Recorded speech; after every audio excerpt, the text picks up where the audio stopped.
Good morning, everyone. I'm Jim Spetta. I'm the interim dean here at Northwestern Law School. On my behalf and on behalf of incoming Dean Harry Osofsky and everyone in the Northwestern community, I'm pleased, truly honored, in fact, to welcome you here and for us to host today's historic event. I'd like to start by recognizing Governor Pritzker, Cook County State's Attorney Kim Foxx, and the sponsors of these bills for their dedication to the pursuit of justice. I would also like to extend a very warm welcome to several exonerees who are here with us to witness this important step in criminal justice reform. Through individual cases and broader efforts at systemic reform, the Center on Wrongful Convictions in the Bloom Legal Clinic has been working on reform for over 20 years. In 1998, Northwestern's then nascent CWC made history by holding a conference about capital punishment at which, for the first time, death row exonerees from across the country gathered together, indeed gathered on this very stage. These honorees served as living testaments to the need to abolish the death penalty because of the risk of sentencing innocents to death. The conference helped ignite the modern movement against the death penalty. Then, in 2003, just down the hall here at Northwestern, Governor George Ryan announced a moratorium on executions. His decision was based on the CWC's work exonerating more than 20 individuals from Illinois' death row. And the moratorium ultimately led to the abolition of the death penalty in Illinois in 2011. Yet again, the CWC has helped our state take another meaningful step in the fight for criminal justice reform. One of the bills Governor Pritzker will be signing shortly bans deception during the interrogation of minors.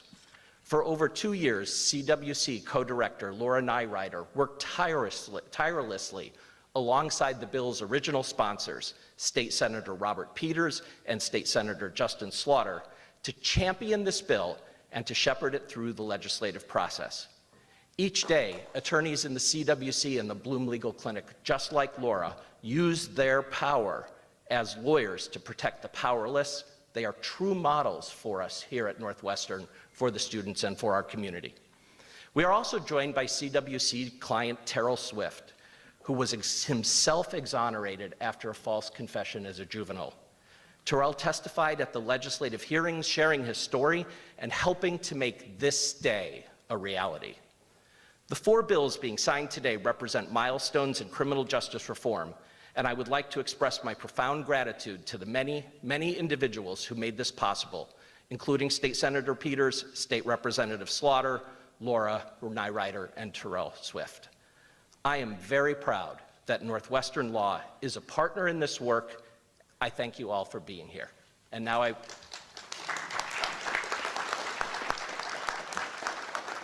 I'm happy to bring forward Laura Nyrider.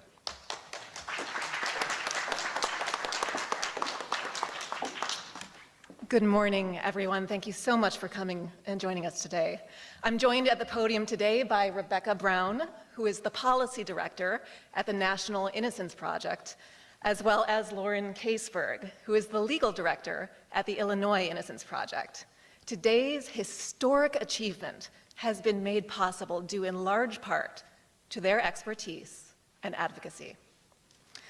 Today, Illinois becomes the first state in United States history to enact into law a measure that prohibits police from lying to children during interrogations. It is fitting.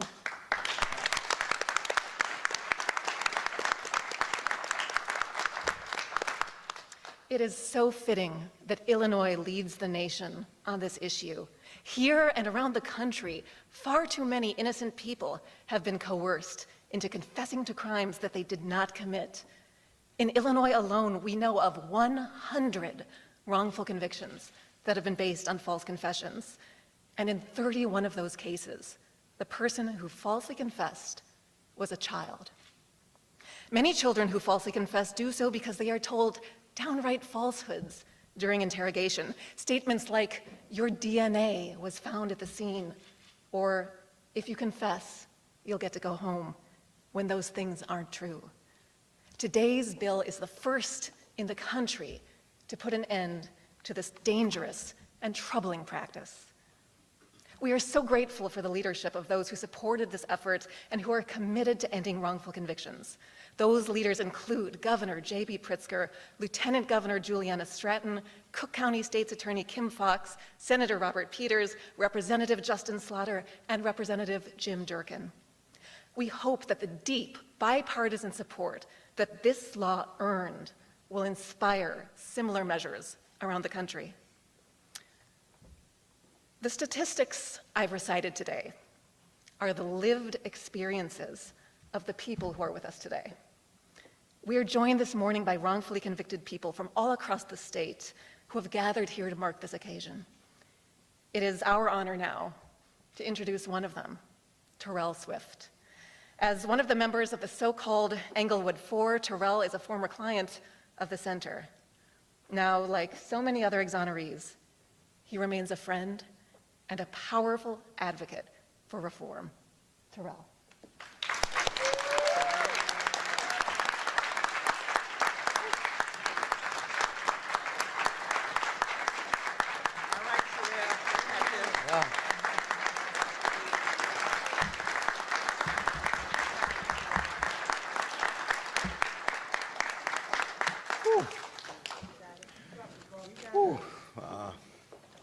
Thank you guys for coming. Thank you for everything.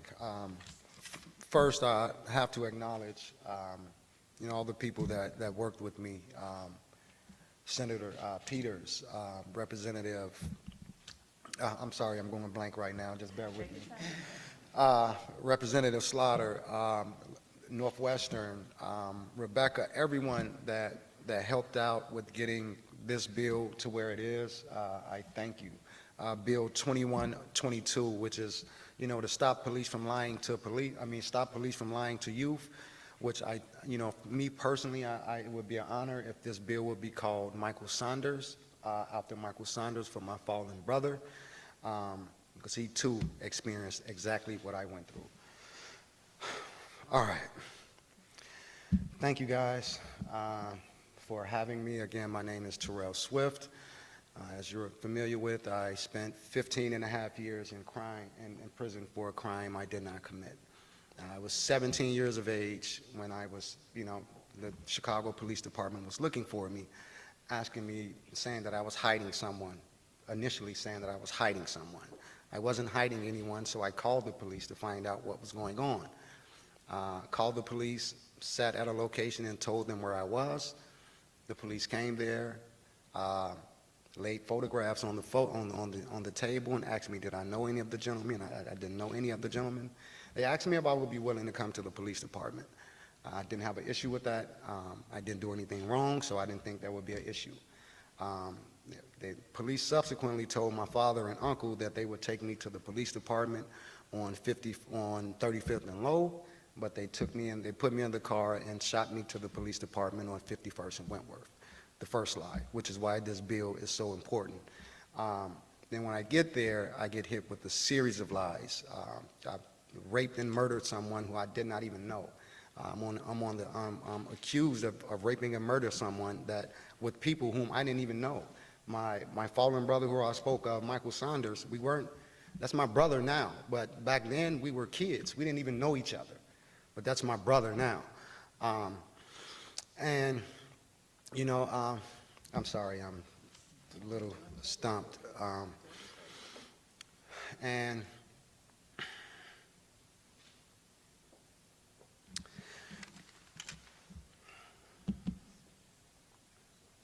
this bill, I truly believe, could have saved my life. When it was first brought to me, it touched me in that sense that it could have saved my life. But the reality is I can't get what I got back. So moving forward, I want to try and help and make sure that this doesn't happen again. We don't need another Terrell Swift, Michael Saunders. We have so many exonerees over here, Jock, Johnny. I mean, you can just pick one. And this happens so much, and it's something that needs to change. Granted, this bill passing is a great step, but we still have so much work to do. We still have so much work to do because there are so many brothers and sisters still there now, wrongfully. And we can all agree that one day in prison wrongfully is too long. With that being said, it gives me great honor and pleasure to introduce the governor of this great state, Governor J.B. Pritzker. Thank you.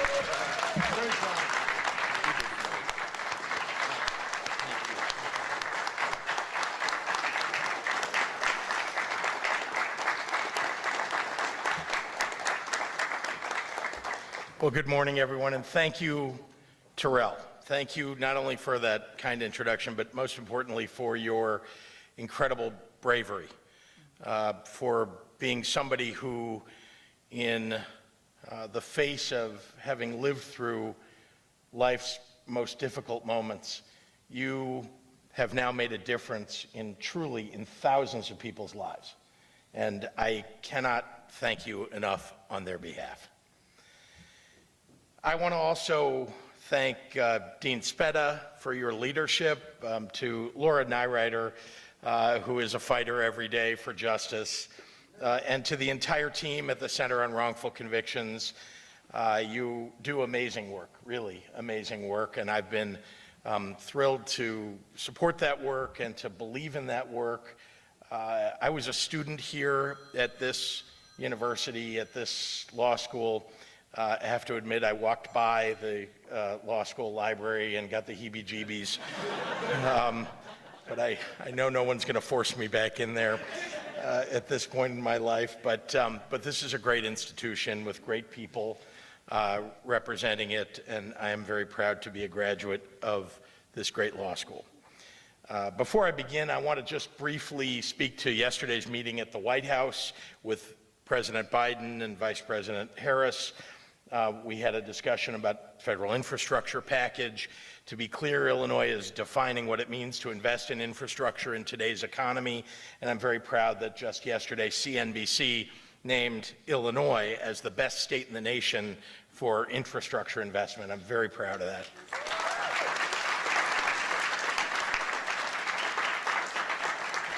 And so just briefly, and I will move on to the topic of the day, but I wanted to make sure and address this for members of the press, that through the bipartisan Rebuild Illinois Capital Plan, we're investing $45 million, $45 billion into the greatest foundations for a strong economy, something that'll create jobs for everybody. That's roads and bridges, waterways and airports, community colleges and universities, a stable early childhood infrastructure, something extraordinarily important to me personally, more access to better health care for everyone, confronting climate change, and bringing high-speed broadband to every corner, every block, every corner of this state. 21st century infrastructure package must address 21st century challenges.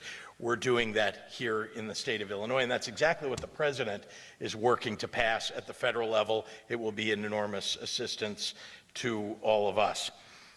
With that, I'd like to turn to why we're all here today. This is a moment when we get to mark truly one of the most joyous and important accomplishments for a fair and safe criminal justice system, and something that should make people all across the state proud. And while I may be the one signing the bills, these consequential pieces of legislation only reached my desk because of the fierce and unrelenting advocacy of so many who are standing here today, and also because of the sacrifices of generations of folks who came before us and who aren't here today. But they came before us in this fight for justice, and they need to be remembered on this day. So I want to take a moment to acknowledge some of the folks that are here and maybe couldn't join us. Let me start with the bill's sponsors. Senator Robert Peters, Representative Justin Slaughter, Representative Kelly Cassidy, Representative Carol Ammons. These lawmakers, as well as Leader Jackie Collins and Senator Adrian Johnson, Senator Maddie Hunter, who are also some with us today. These folks have transformed the pain of so many into progress for everyone. I also want to recognize State's Attorney Kim Foxx, a tireless champion for equity in our justice system, who has long fought to undo the damage done by systemic racism. We wouldn't be here without your work. Thank you.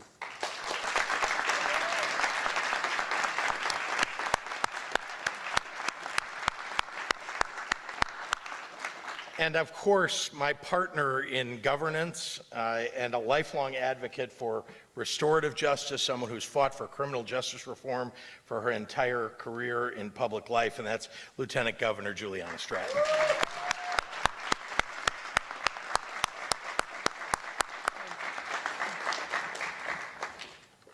So earlier this year, I proudly stood with the Black Caucus to sign the criminal justice reform pillars into law, a historic package that marks a transformative step forward in our efforts to dismantle systemic racism in Illinois. Our work is not done, but it was an enormous step forward. In that same spirit, the 4 bills that I am signing today advance the rights of some of our most vulnerable in our justice system, and they put Illinois at the forefront of the work to bring true reform. As of today, Illinois is the first state in the nation, it was mentioned earlier, the first state in the nation to bar law enforcement from using deceptive tactics when interrogating minors.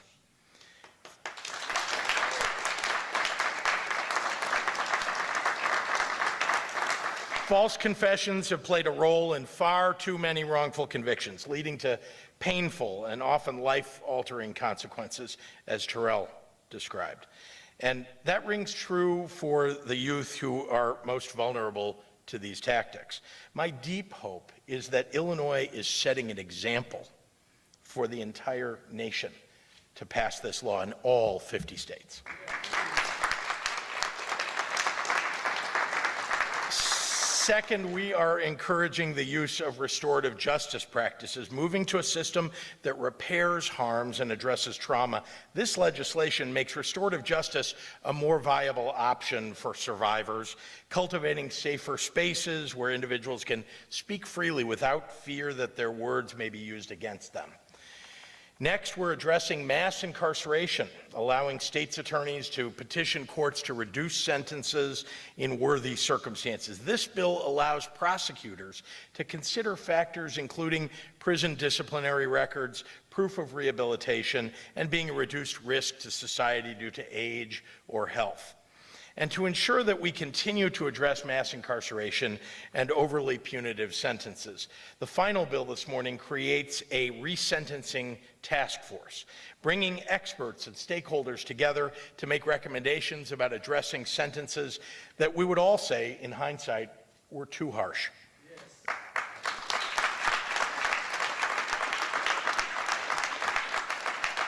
Together, this package of initiatives moves us closer to a holistic criminal justice system, one that builds confidence and trust in a system that has done harm to too many people for too long. Because here's what I know to be true. Long-standing systems that don't shift on their own, they just don't shift on their own. It takes advocacy. I mean, truly change is hard for people to embrace, even when it's the right thing to do. Change is hard. Real change, structural change, comes after meaningful advocacy, study of what hasn't worked and what will, and then adoption of effective policy. Policy that I'm signing into law today, policy that we need to continue to develop for tomorrow. And I know that's already a lot, but as we honor the work to create structural change, I want to touch on another effort that my administration is taking and that I worked with the legislature on to bring about equity and systemic change. This morning, before I arrived, I signed a bill that includes some technical changes to our cannabis legislation, which is aimed at improving equity among those who own cannabis dispensaries. I look forward to the results of the 3 lotteries that will occur later this summer. Very proud of the legislature for the changes that they've made in this law and that we've been able to work together on, and I thank the legislators that are here and those who are not.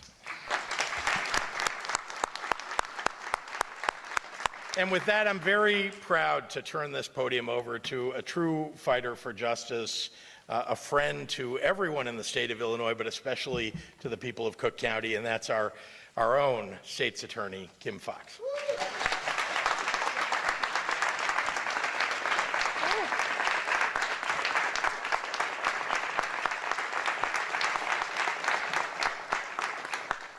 Thank you, Governor, and thank you, Northwestern and the Center for Wrongful Convictions, for having us here today. I want to thank our sponsors for the package of legislation that's being signed today. And I want to thank the men and women who have been impacted by a history in this county, in this state, in this country of wrongful convictions, who have, as the governor said, turned their pain into purpose on behalf of others. I want to acknowledge that the progress that we've seen on criminal justice reform has come from the fearless leaders that you see here today, the sponsors, the lieutenant governor, but would not be meaningful or in practice without Governor J.B. Pritzker's steadfast commitment to criminal justice reform, something that I think he needs to always be applauded for, particularly in these times.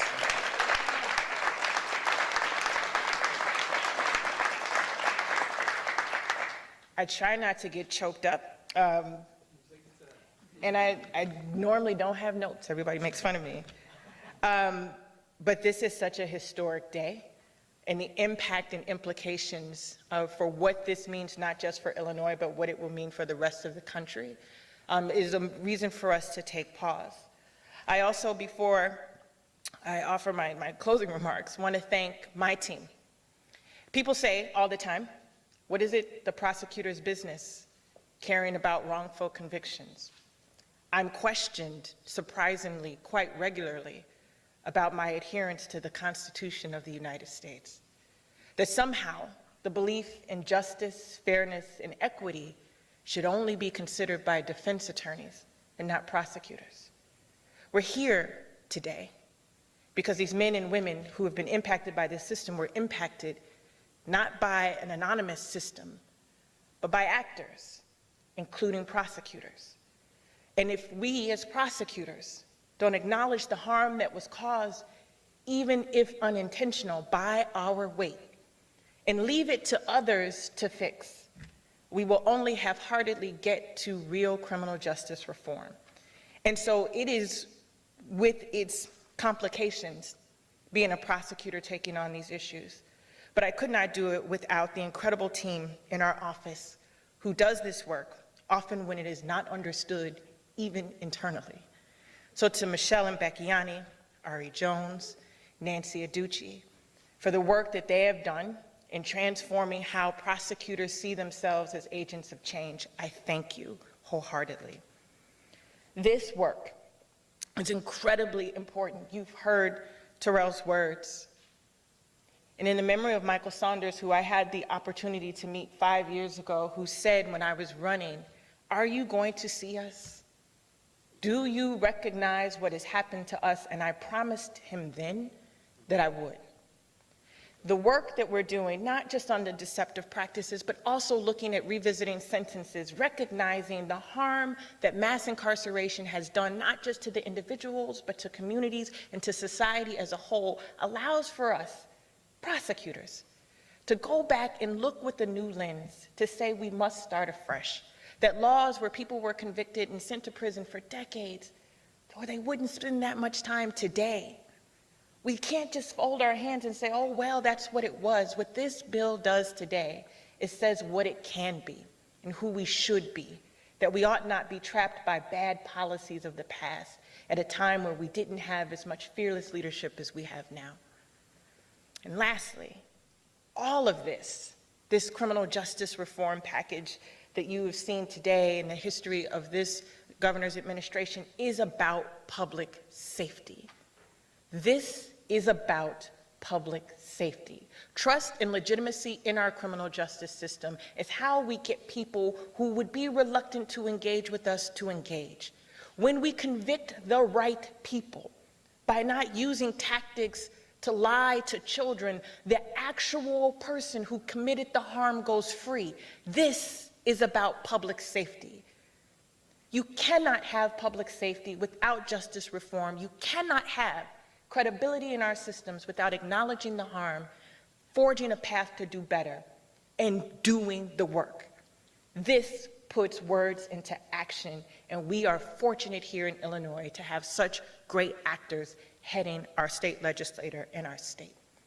And with that, I want to call one of those most fearless advocates, and Senator Robert Peters, who has hit the ground running since he came to Springfield, unapologetic and unafraid to take on systems that for too long had been tinkered around the edges, and he's just here to blow stuff up. Ladies and gentlemen, Robert Peters.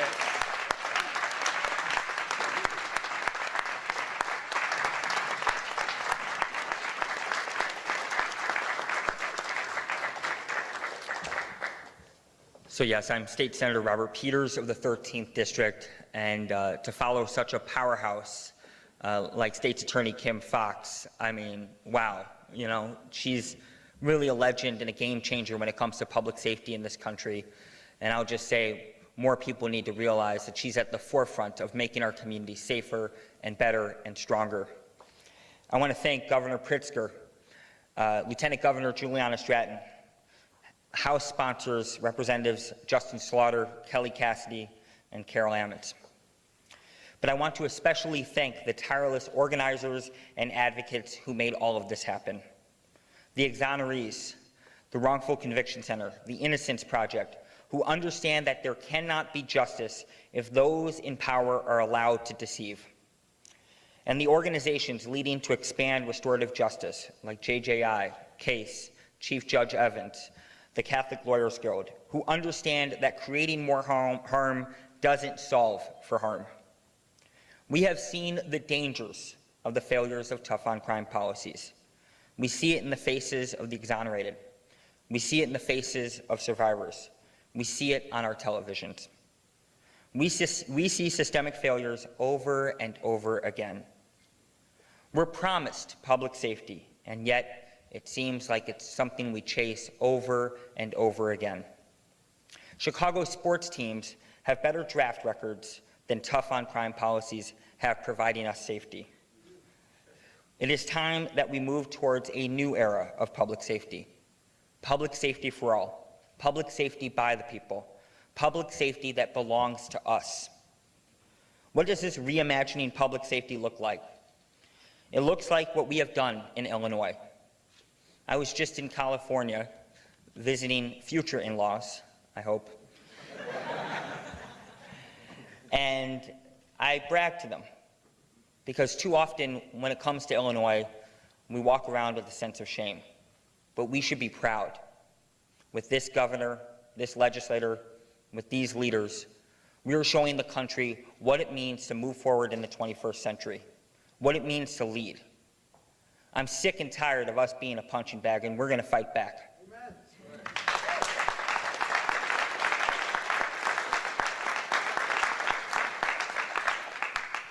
I remember standing at the podium at the signing of the Safety Act and said that this is just the beginning, that more work is needed.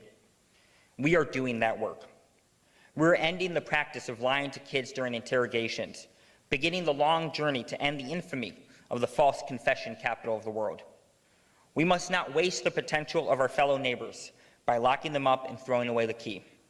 We must not look at the pain of exonerees as one-off stories, but as an example of a system that is both seemingly contradictorily broken and functioning as it has been designed.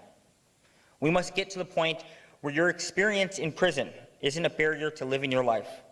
We must build a public safety system that is designed to unlock our potential, lift us up, and provide for us. For over 40 years, we have watched as the failed tough-on-crime has said that they speak for victims or survivors, promising to stop and heal the pain. These promises have never been kept. Instead of making survivors whole, these promises have left everyone broken. Restorative justice practices allow another outlet. They allow a space for survivors and those who might have caused harm to seek justice in a manner built on consent and trust. It is not going to be perfect, but come on, neither is the current system. I've been disappointed. Last year, people were out in the streets calling for change. They had yard signs, they had buttons, and here we are in 2021. And it seems people keep trying to push for a new crime bill. It makes me sick. It disgusts me. I think about the fact that I was born in 1985, ripped from my mother's hands because she was a drug addict. I watched my dad, a civil rights lawyer, exhausted every night fighting this tough on crime policy.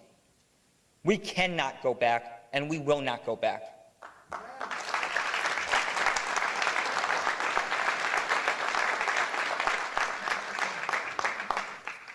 We cannot give in to the calls of fear. Everyone loves to quote FDR. And there's a famous quote, "There's nothing to fear but fear itself." If we operate from fear, we give in to fear, we're going to make things worse, we're going to make people hurt, we're not going to lift up our communities. Again, there is nothing to fear but fear itself. So, public safety will not come until it is by and for the people. It is all of us, every zip code in Illinois. No more Chicago versus downstate. Whether you're in Carbondale, Centerville, Naperville, Chicago, you deserve public safety, and it will come. Because we will come together to build that beautiful world. One where everyone has a roof over their head, a good school, a good job, a sense of neighborly love and community. That is real public safety for all. And today, we make a major step in the right direction. Thank you.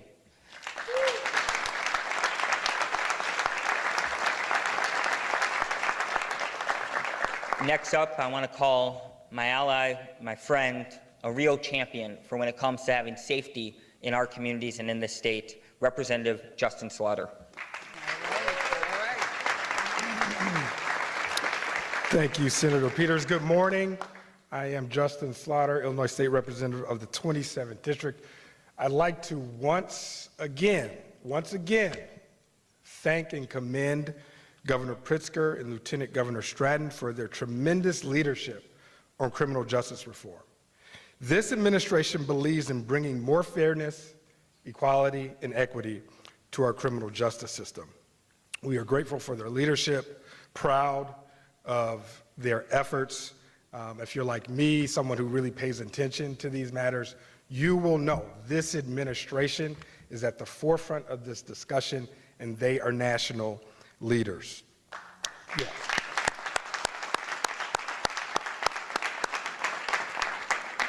I also want to recognize all of my colleagues from the General Assembly, Senator Peters, Representative Cassie, Representative Ammons, who isn't here but is a House sponsor of one of the bills that we're signing today, Leader Senator Collins, and also Senator Johnson that are here with us today. It's been an opportunity of a lifetime, a blessing to collaborate and work with these great leaders. And of course, it's critical, absolutely critical, that we continue to lift up the work and efforts of our great Cook County State's Attorney, Kim Foxx.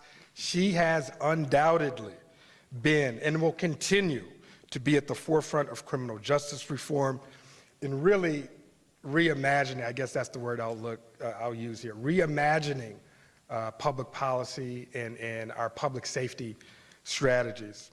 As we forge ahead and continue to grapple with police reform, mass incarceration, and crime reduction, we want to recognize State's Attorney Foxx for being a tremendous catalyst for change, and we appreciate your tireless efforts. This is not easy work at all. I think we're all very excited to continue to work with you, State's Attorney Foxx. Thank you for everything you do.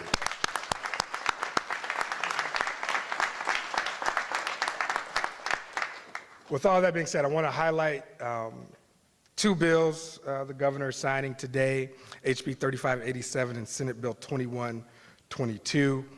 HB 3587, the governor was talking about this just a few moments ago, creates a task force to study and put forth recommendations for how our state can establish protocols to consider the resentencing of individuals. Our mass incarceration crisis has had such a negative, profound impact on our country. It was important for Illinois, important for our state to take the next step of looking at resentencing policies.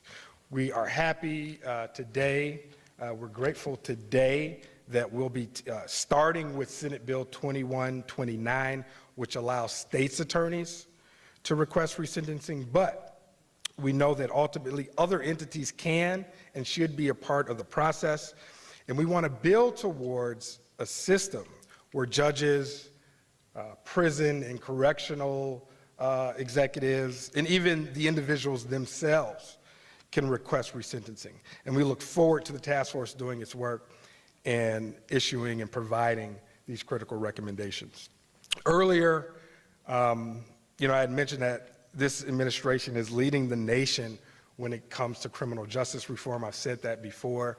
The governor and lieutenant governor know a great deal of fact-checking sometimes goes into statements when you make these sort of statements. And, oftentimes people do ask, is this true? Are we leading the nation with some of these particular matters with criminal justice reform? We've already said it. Today, with the signing of Senate Bill 2122, we become the first state in the country to ban deceptive practices in the police interrogation of minors. It was so very important for us to do this. Some of you here know this. Our state was really developing a terrible reputation for being the wrongful conviction, false confession capital of the country. But this bill took a very, very unique path through the legislative process. As the bill garnered more and more attention from legislators, we saw that the Illinois State's Attorney Association became supportive of the bill. We also saw that the Illinois Association of Chiefs of Police became supportive of the bill. Ultimately, this became, and you can go and look at the votes that we got on the bill, but ultimately this became a bipartisan bill. And what became very, very clear is no matter where you fall on the criminal justice reform spectrum, we all can agree that innocent people should not be serving time in prison. Innocent people should not be serving time in prison. First of all, and we will continue to talk about this is about the lives of those who have been wrongly convicted. This destroys lives, families, communities. So we really want to lift up the work and the efforts of the exonerees. These are the true heroes when it comes to Senate Bill 2122.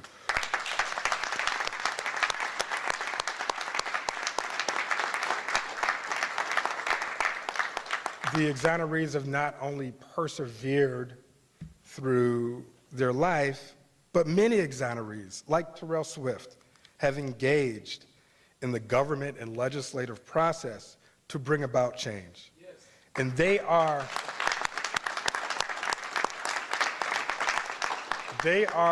the human faces, the human lives that are the cornerstone of this effort today.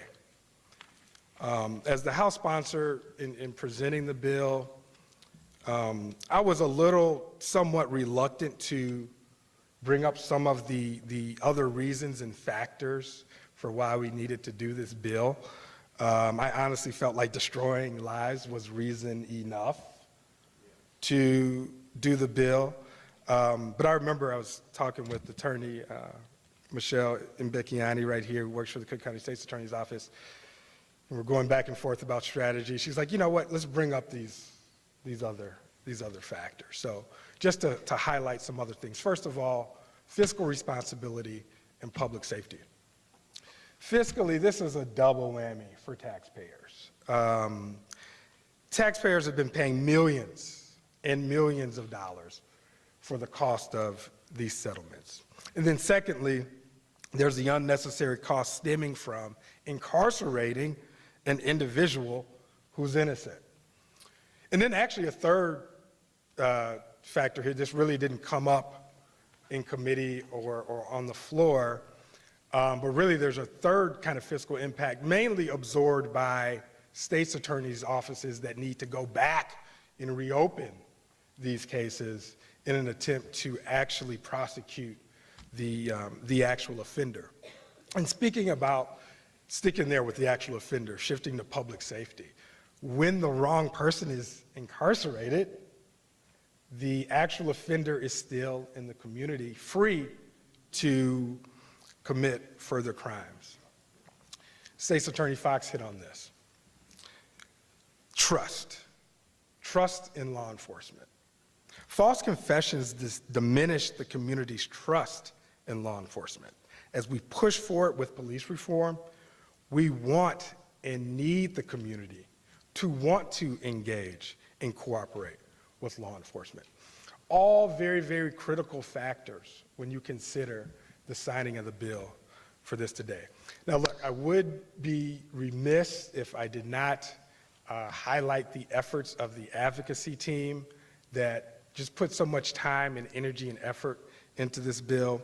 Rebecca Brown from the National Innocence Project, Laura Nyrider, sitter for wrongful convictions right here at Northwestern Law School, Lauren Caseberg, also right here with the Illinois Justice Project, and Michelle Mbecchiani from the Cook County State's Attorney's Office. This is a very emotional and gratifying day for this team. And Madam State's Attorney Fox, I told Michelle a couple times during the process, as the sponsor, I've never been as prepared as I was for this bill. This team crossed every single T, dotted every single I. Just so honored and proud to work with this advocacy team. Please give them another round of applause.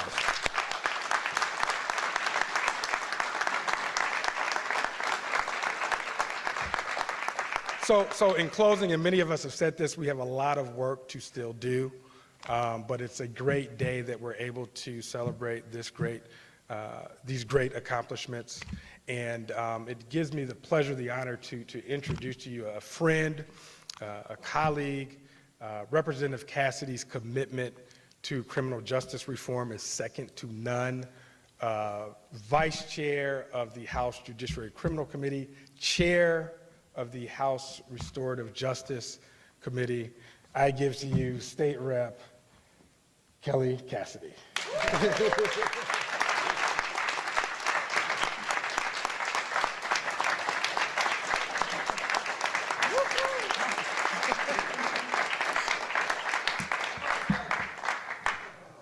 Wow, thank you. I stand here with this team and think any battle, any bar fight, any day, I'll take any comers with these guys at my back. I am so blessed to get to work at this time, in this space, with these people. I was talking upstairs about the progress we've made and how much further we have to go, and talked about the difference between having some of these conversations 10 years ago, where we were having what I call definitional conversations, getting people to understand even the concepts that we were talking about. And I feel like we as a legislature, as a state, are developing a fluency that will allow us to get this right and to move forward and to complete the work of right-sizing this criminal justice system. Today, as Governor J.B. Pritzker signs these 4 important bills, it's so critical to note that while we've made incredible strides in criminal justice reform, so much remains undone, because we are unraveling the effects of decades and decades and decades of lock them up, pile on the punishment, they're guilty of something, retribution-based policies that got us here in the first place. To my colleagues on the other side of the aisle mostly, complaining of reform fatigue, this is what so many of us in the General Assembly and our constituents who have been so impacted by the endless expansion of punitive policies have felt for a very, very long time. We are tired of the impacts of our wrong-headedness for so many years as we built out this system, and it is the honor of a lifetime to be part of dismantling those harms. Senate Bill 2129 represents a huge step forward in that right sizing. You know, as we incrementally identify and address opportunities for reform, someone is always left behind. With Senate Bill 2129 in place, we can ensure that there's a tool available to ensure that justice applies to all in our system. I've often talked about, as we looked at even juvenile life without parole when that was coming down and the Supreme Court decision was unclear about retroactivity, I started talking about the Tuesday guy and the Wednesday guy. You know, we make these changes, we change the sentencing structure for a crime, and it goes into effect the day this guy signs it. Somebody got convicted the day before and is serving their sentence under the scheme that we thought was wrong the day before, too. So making this tool available is so important, and it does it in a very precise and surgical way. It preserves and protects the rights of victims while acknowledging the need for that safety valve. I'm grateful to my partners who are here today, Representative Slaughter and Senator Peters, and so many others. I feel like, you know, these 4 bills, all carried by Senator Peters, the workhorse of our reform efforts this year. We should call this Robert Peters Day.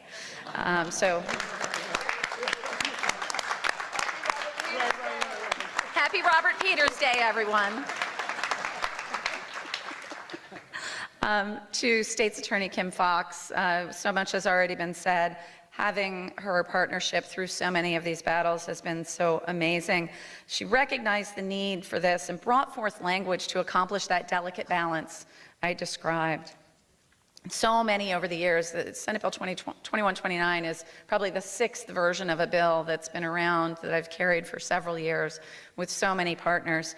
And today I want to ask that we all send up prayers for my original partner in this bill. Matt Jones of the State's Attorneys Association isn't here today because he's fighting a very aggressive form of brain cancer. And I just want to ask that we all send up prayers for him and his family and for healing and for peace for them.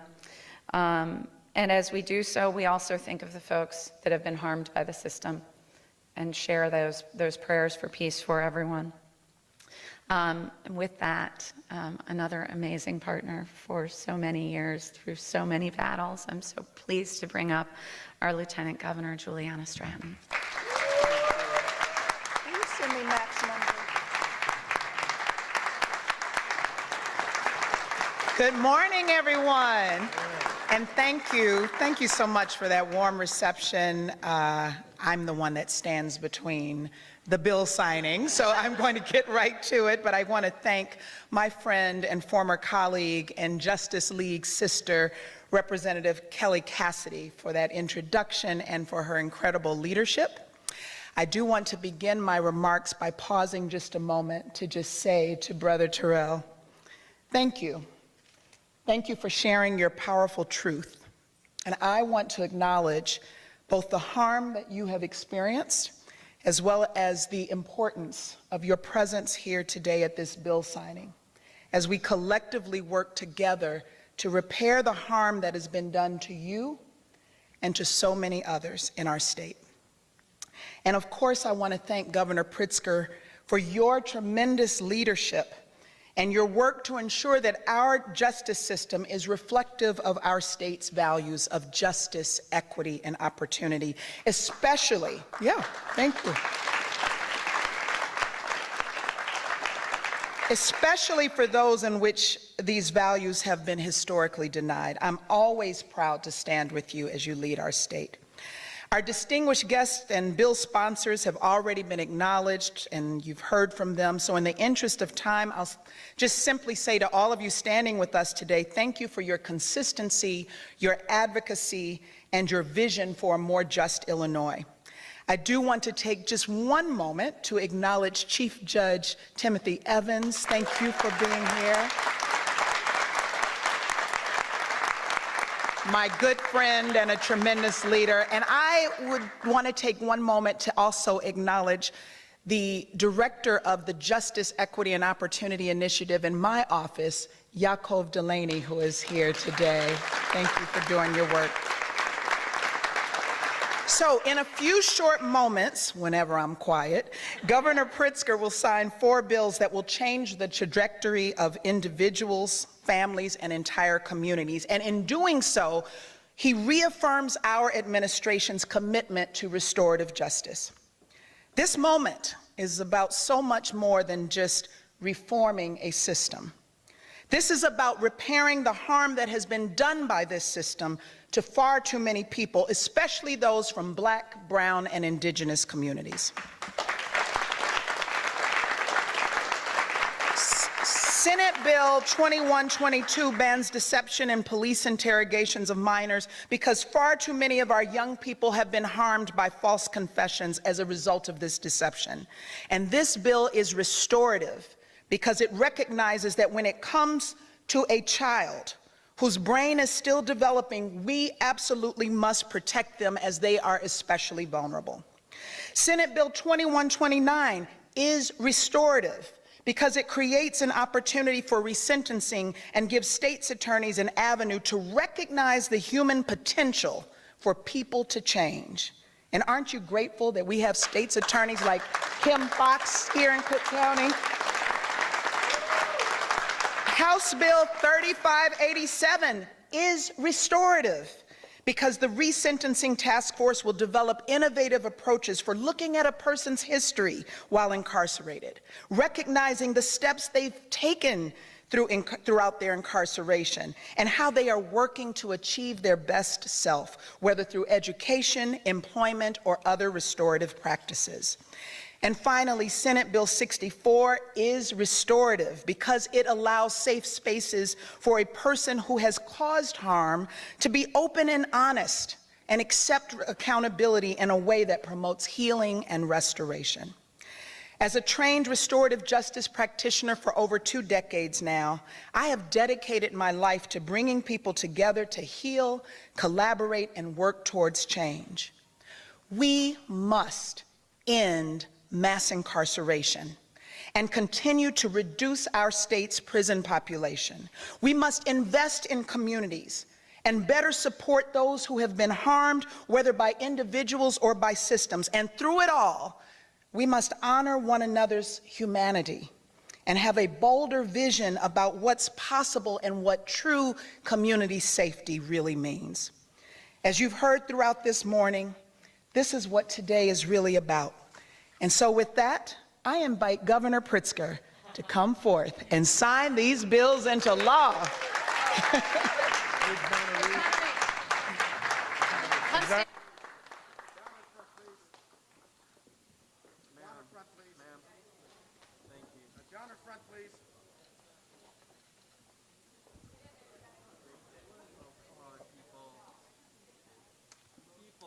We have to clear, photographers, we have to clear, please, in front, sir.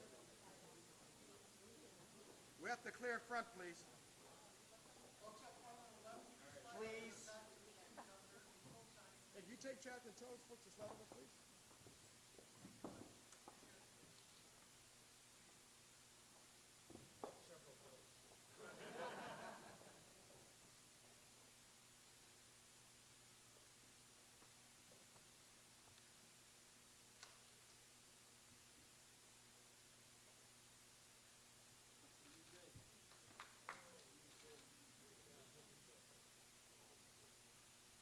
Miss, can you go down in front? Great, thank you.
Okay, we're gonna, yeah, hope you'll stay up here, the sponsors,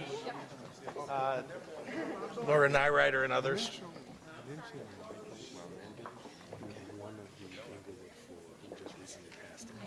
Okay, okay. Or I'll let you, they're gonna ask you. All right, happy to take any questions from members of the media. I see a few back here. Governor, I actually would like to hear more about gun violence and what's going on in the city, and not just Chicago, but across the state. That's right. And your conversation with the president yesterday. Besides the strike force that is expected in a day, what other concrete steps? Because we had 2 mass shootings yesterday. Yes. So let me begin by saying that too many people in this city and across the state have experienced gun violence and have lost someone that they love or had someone injured or they themselves have been injured. And it is incumbent upon elected officials to act to make sure that we are not only addressing it directly in the time period in which these challenges occur, but also ahead of time to make sure that we're attacking the underlying causes of violence, not just in the city of Chicago, but all across the state, because Chicago's not alone. Rockford, Carbondale, Quincy, Champaign, we have major cities across the state of Illinois that have increased violence, seen increased violence especially during this period of COVID-19. I met with the president yesterday at the White House. We talked about a number of things. I raised the topic of gun violence in Chicago, which obviously is something that's on his mind too. He's had a number of meetings this week on that topic. What I raised to him was I wanted to make sure 2 things: that he knew that the state is fully engaged in fighting the transmission of guns across the border from Indiana, as well as other states surrounding Illinois, all of which have gun laws that are much more lax than those we have here. The straw purchasers, we've got to interdict those straw purchases. And the state of Illinois, through the state police, have been working with the U.S. Attorney, with the ATF, with the Chicago Police Department in that endeavor. But I also wanted him to know that we need, as I may ask for resources from the federal government for other parts of the state, that he was willing to be of assistance to us, and he is. And he's fully aware and focused on the problem of gun violence. I want to be clear to everybody here because, you know, we live in Illinois and in the city of Chicago, and so we only focus on what's happening here, but this is happening across the nation. COVID-19 has brought on so many new challenges for big cities, for big states, and so there are places all across the country that are having the same challenges, and they're talking to the president as well, but Illinois is a focus for him, and I was very pleased with his response. Governor, on ethics reform, you have touted the ethics reform that passed this past session. Yesterday, Carol Polk resigned and said basically her role as the legislative inspector general was a paper tiger. She said that the legislature is not really interested in reform when it comes to ethics. Can you comment on her assessment of what did or did not happen with this ethics reform? Well, I have been a leader on ethics reform. I have brought this subject up time and time again with not only the leaders in the legislature, but the many members of the legislature. Look, we always need to work on ethics reform. It's not just a problem, again, in the state of Illinois, but it is something that we know we need in the state of Illinois. Was the bill that passed something that benefits the people of Illinois? Yes, it was. Is it enough? As I've said before, there are provisions of it that I think were terrific. There's some of it that I think should have gone farther. And again, we're going to keep working on this. This isn't the end of this discussion, it's the beginning. But this was a bipartisan effort. There were prosecutors who are in the legislature involved in the crafting of this ethics reform bill. So I agree that there's more that needs to be done, but this is a decent beginning, and I will continue to work with legislators to make sure that we get more done. State's Attorney Fox, I could hear from you on this gun violence. It does seem as if, and obviously this is not new, previous police superintendents have also kind of been at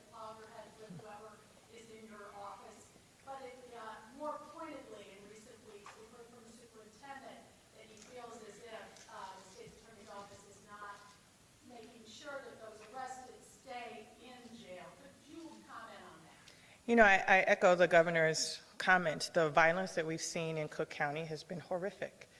And it is, I think, for far too many of us, the political fodder when we see the cry-ons that have children who are dying. It has real impact. I'm not here for political games. We're here to work collectively and collaboratively with our state, local, and federal officials to address the violent crime. What I know is that the men and women of the Cook County State's Attorney's Office are committed to making sure that our communities are safe, that the judiciary that we've been working with on criminal justice reform, particularly bond reform for 5 years, where we saw a reduction in violent crime after a horrific year in 2016. I often have to remind people in 2016, which I took office in December of 2016, was one of the bloodiest years since 1999. And we instituted bond reform. Chief Judge Evans was brave and bold and innovative in his approach in 2017, and violent crime went down. In 2018, violent crime went down. 2019, violent crime went down. In 2020, the year that we had a pandemic, an economic crisis unlike anything that we've ever seen, we saw violent crime rise, not just here in Chicago, but as the governor said, throughout the state and throughout this country.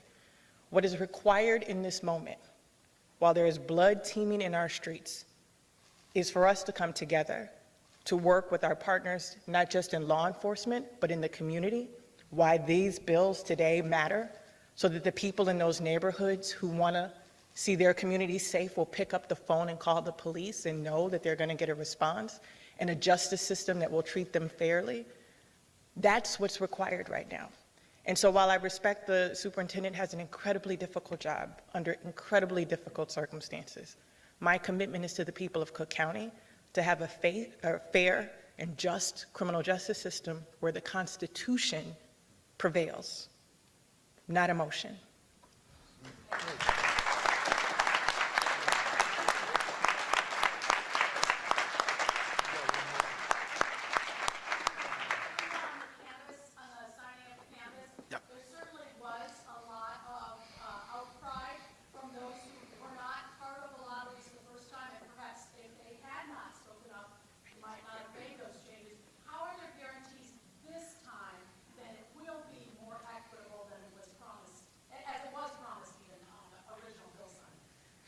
Well, this was I would say, whole of legislature endeavor, as well as a whole of government endeavor to try to make sure that that the challenges that were in the original law that were impossible to overcome, that we now could overcome.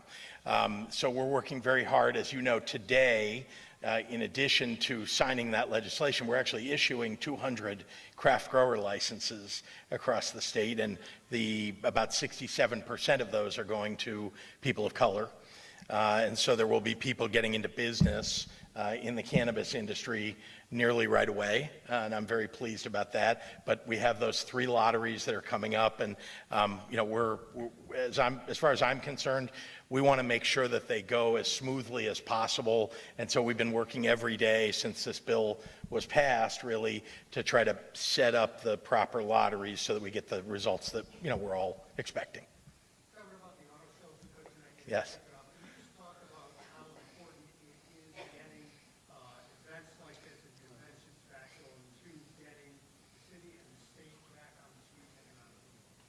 Well, let me begin by saying, thank God things are better. That COVID-19 is...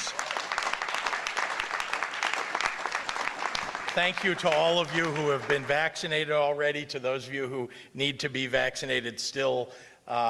You know, it's available to you anywhere. Almost every doctor has it now available to them to give to you if you want to go to your own physician, to an FQHC, or to any other clinic across the state. We need you to get vaccinated. If you have concerns, there's a lot of education that we could provide to you, and confidence, because truly these are safe and effective vaccines. And we do have the Delta variant that is rising across the nation, across the world.